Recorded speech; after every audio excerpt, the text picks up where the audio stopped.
کبھی اس کو نظر انداز نہ کرو جو تمہاری پرواہ کرتا ہے، ورنہ کسی دن تمہیں احساس ہوگا کہ پتھر جمع کرتے کرتے تم نے ہیرا گنوا دیا۔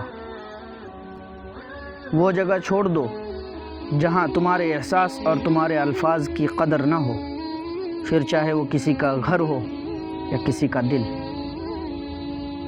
خدا کے نزدیک کسی انسان کی عزت جتنی زیادہ ہو جاتی ہے، اس کا امتحان بھی اس قدر سخت ہوتا چلا جاتا ہے۔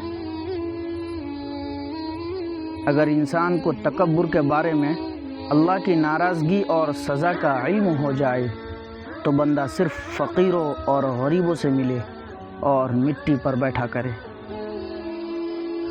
حضرت علی سے پوچھا گیا، کیسے پتہ چلے گا کہ کون کتنا قیمتی ہے؟ حضرت علی رضی اللہ عنہ نے فرمایا، جس انسان میں جتنا زیادہ احساس ہو وہ اتنا ہی زیادہ قیمتی ہے۔ خیال رکھنا کہ کسی کی آنکھیں تمہاری وجہ سے نم نہ ہو، کیونکہ تمہیں اس کے ہر آنسو کا حساب چکانا ہے۔ حضرت علی رضی اللہ عنہ نے فرمایا، سب سے زیادہ قابل نفرت وہ شخص ہے جو لوگوں میں عیب تلاش کرتا ہے۔ غربت انسان کو اپنے ہی شہر میں اجنبی بنا دیتی ہے۔ یہ دنیا بھی کتنی عجیب ہے، ایماندار کو بیوقوف، بے ایمان کو عقل مند اور بے حیا کو خوبصورت کہتی ہے۔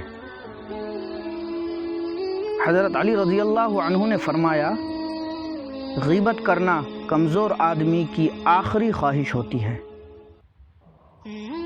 اس دنیا میں تم بھی مہمان ہو اور تمہاری آرزوئیں بھی۔ حضرت علی رضی اللہ عنہ نے فرمایا، مردوں کی عقل کو شراب بھی اتنا خراب نہیں کرتی جتنا کہ لالچ کرتی ہے۔ حضرت علی رضی اللہ عنہ نے فرمایا، ایسی غربت پر صبر کرنا جس میں عزت محفوظ ہو اس امیری سے بہتر ہے جس میں ذلت ہو۔ تمام رشتوں میں سب سے کمزور رشتہ تمہارے جسم اور روح کا ہے، نہ جانے کس وقت اور کہاں ٹوٹ جائے پتہ نہیں۔ اگر کسی کا ظرف آزمانا ہو تو اس کو زیادہ عزت دو، وہ اعلیٰ ظرف ہوا تو آپ کو اور زیادہ عزت دے گا، اور کم ظرف ہوا تو خود کو اعلیٰ سمجھے گا۔ جس انسان کی جان نکل جائے وہ زندہ نہیں رہتا، اور جس انسان سے احساس نکل جائے تو پھر وہ انسان ہی نہیں رہتا۔ زندگی کے ہر موڑ پر صلح کرنا سیکھو، کیونکہ جھکتا وہی ہے جس میں جان ہوتی ہے، اکڑنا تو مردے کی پہچان ہوتی ہے۔ اچھے لوگوں کا تمہاری زندگی میں آنا تمہاری قسمت ہے، اور انہیں سنبھال کر رکھنا تمہارا ہنر۔ انسانیت بہت بڑا خزانہ ہے، اسے لباس میں نہیں انسان میں تلاش کرو۔